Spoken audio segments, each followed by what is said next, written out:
The statement on the For Women Scotland Supreme Court ruling, Minister for Women and Equalities, Bridget Phillipson. This ruling brings welcome clarity and confidence for women and service providers. This government will continue as before, working to protect single-sex spaces based on biological sex, now with the added clarity of this ruling. There's now a need to ensure that this ruling is clear across a range of settings, from healthcare and prisons to sport and single-sex support groups. I know as well that many trans people will be worried in the wake of the Supreme Court ruling.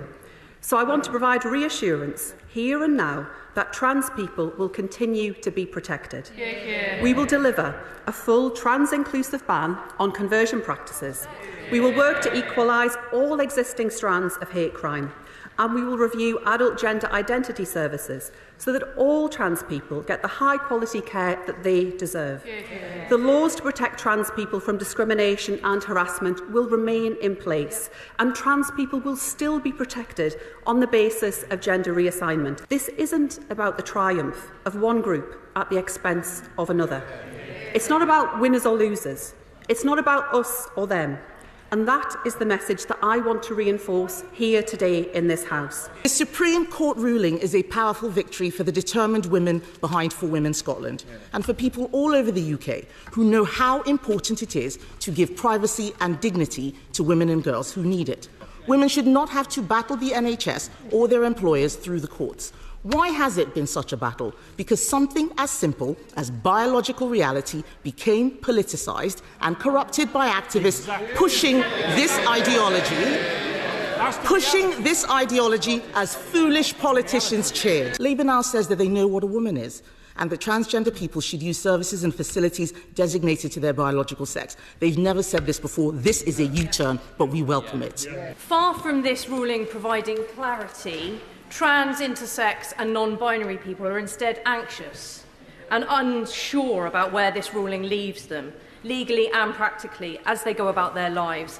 Does the Minister recognise that this ruling was made without a single contribution from trans people themselves? And will she ensure trans, intersex and non-binary people will be involved in any upcoming new guidance, and if so, how? I do believe this ruling provides much-needed clarity. I do recognise the Chair of the Select Committee's concern in ensuring that all people are treated with dignity and respect, including trans people. And my expectation is that through the development of the Code of Practice and the guidance, the EHRC will engage with a range of stakeholders with a range of different views as they develop that work and set it out in full. We see trans women forced into men's toilets to face goodness knows what sort of aggression, potentially violence there. We must remember that what we're dealing with here is not some hypothetical, it's real lives, real fears, real concerns amongst the LGBT community. Madam Deputy Speaker, I don't know if anyone else in the House has butch lesbian friends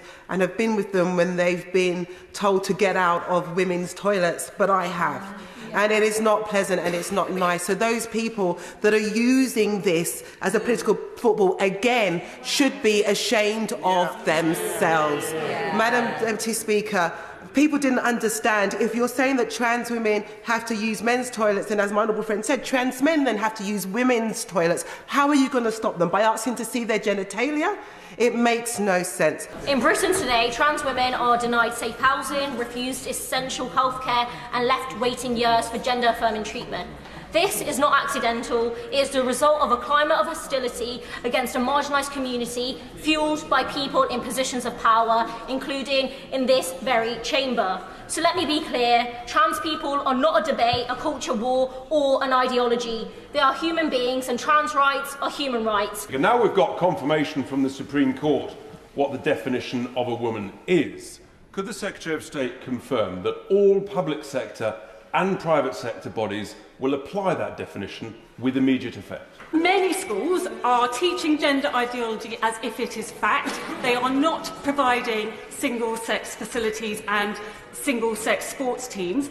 How will she ensure that they now, going forwards, comply with the rules and the law as it has always been? I ask her to salute the courage of J.K. Rowling, Sharon Davis and indeed the Honourable Member for Canterbury. Most people will see this as a decision of common sense, and indeed will wonder why the courts had to decide what was a man and what was a woman.